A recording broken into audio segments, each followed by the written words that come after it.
Alright guys, this is going to be the history and government section, early African history to European contact. That's pages 548 to 552. So, here we go. History and governments. Picture this, the past speaks to the future through art. These statues represent the people who have received Nobel Peace Prize for their efforts to promote human rights in South Africa. The statues are, from left to right, Albert Lutini, Archbishop Desmond Tutu, F. W. de Klerk, and Nelson Mandela. To learn more about the history and governments of countries of south of the Sahara, read section 1. Here we go. Early African history. Main idea. African people built successful societies in the region beginning in ancient times. People have been living in Africa for thousands of years. Great kingdoms and empires developed across the continent. Early history. Early Africans lived as hunter-gatherers, or people who moved from place to hunt and gather food. Over time, people began to herd livestock and farm. As northern African climates became drier and hotter, many people began migrating southward to more fertile areas. Around 3000 BC, a migration that lasted several thousand years began. The migrants and people known as the Bantu shared a common language, culture, and technology. The Bantu migrated from modern-day Nigeria to the west and south, spreading their farming and ironworking skills along with their language. Today, millions of Africans south of the Sahara speak Bantu languages. Hey guys, go ahead and pause the video. The first question says, describe the life of a hunter-gatherer. What do hunter-gatherers do? Here's the word highlighted. Pause the video, write the definition. Next part, East and Southern Africa. Some of Africa's earliest kingdoms. Oh, hey, sorry, really quickly, number 2 is in this paragraph. It says, due to great migration of the blank, people who spread to modern Nigeria, some of the practices left behind include, you're going to pause the video and you're going to read it in this paragraph. Okay. Number 3, some of Africa's earliest kingdoms developed in East and Southern Africa around 800 BC. Kush developed along the Nile River in the present-day Sudan. The people of the Kush began wealthy from trade and ironworking. Kush gold, ivory, and iron products were traded as far as Egypt and Southwest Asia. As Kush's wealth increased, its rulers built temples and monuments like those of Egypt during the 300 AD. However, Kush was defeated by the neighboring kingdom of Aksum. Aksum is now what is now Ethiopia, prospered from trade, goods from Africa, the Mediterranean area, and East Asia flowed through Aksum. In 300 AD, King Zuma accepted Christianity and made it the official religion of the Aksum. Arab Muslims in the 1600s, however, gained control of much of the surrounding region. Aksum became isolated, although it remained the center of African Christianity. So, this is a question of one of the first kingdoms in East Africa located next to the Nile River was. You're going to pause the video and you're going to go back in here. The other part of it says, how did they become wealthy? How did the Aksum or Kush become wealthy? Where were they located? Why was that important? All right. You can also name number 4. Number 4 is included in this and will end in this next paragraph. So be ready to pause. Farther south, people of the Far East African coastal cities of Kiloa, Mombasa, and Mogadishu traded with Arabia, India, and China between 1000 AD and 1500 AD. A blend of Arab and African ways led to the rise of the Swahili culture.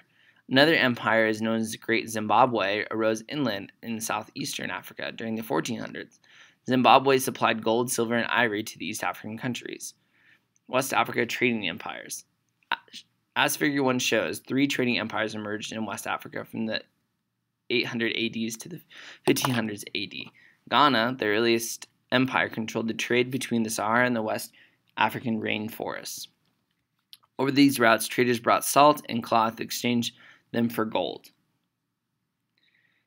By trading exchange them for gold and ivory. By taxing this trade, Ghana became very wealthy. In the late 1000s, North Africa invaders disrupted Ghana's trade and the kingdom collapsed. The Empire Mali replaced Ghana. Like Ghana, Mali grew wealthy from farming and from control of the great gold and salt trade. Its most famous ruler, Mansa Musa, Mansa Musa was a skilled administrator.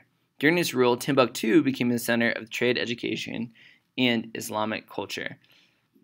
Pause the video, because right now you're going to answer number 5. Explain why Timbuktu was important to early Africa.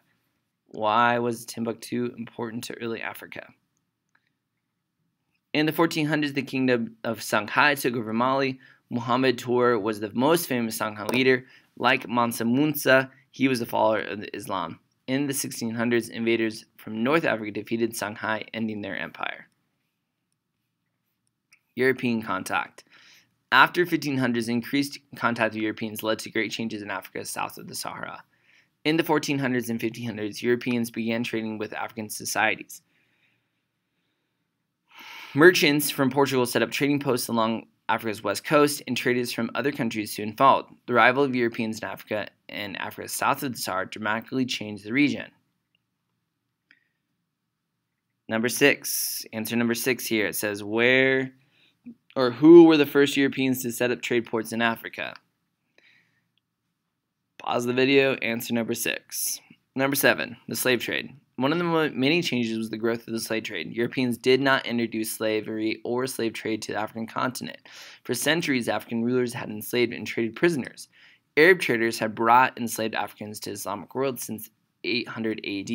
The slave trade, however, greatly increased when Europeans began shipping Africans to the Americas. There, the Africans were forced to grow sugar and cash crops.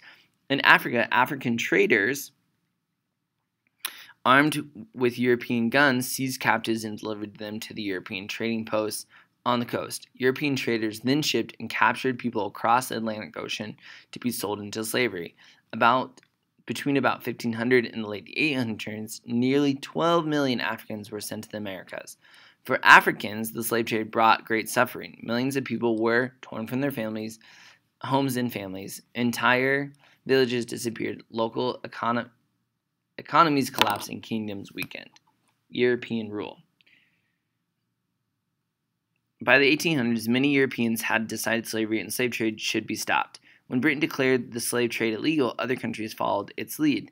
This did not stop Europeans' interest in the region, particularly in Africa's vast inland areas. Business leaders wanted Africa's gold, timber, hides, and palm oil for the growing industries. Military leaders wanted to protect their coastal areas their countries already controlled. Missionaries wanted to convert Africans to Christianity.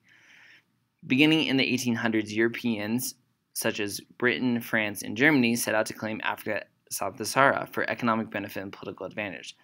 They carved up the region into colonies. In doing so, they ripped apart once unified regions and threw together ethnic groups that had little in common.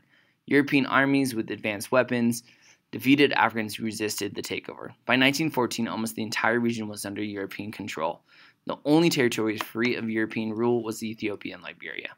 European rule greatly changed Africa and South Sahara. Europeans built railroads and roads and introduced new feeds and fertilizers to improve farming.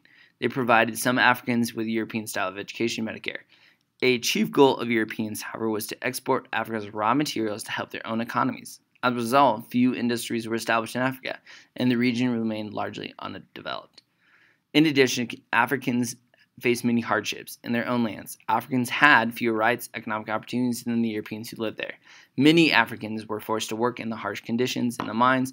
Large farms called for plantations. Any opposition to European rule was severely punished.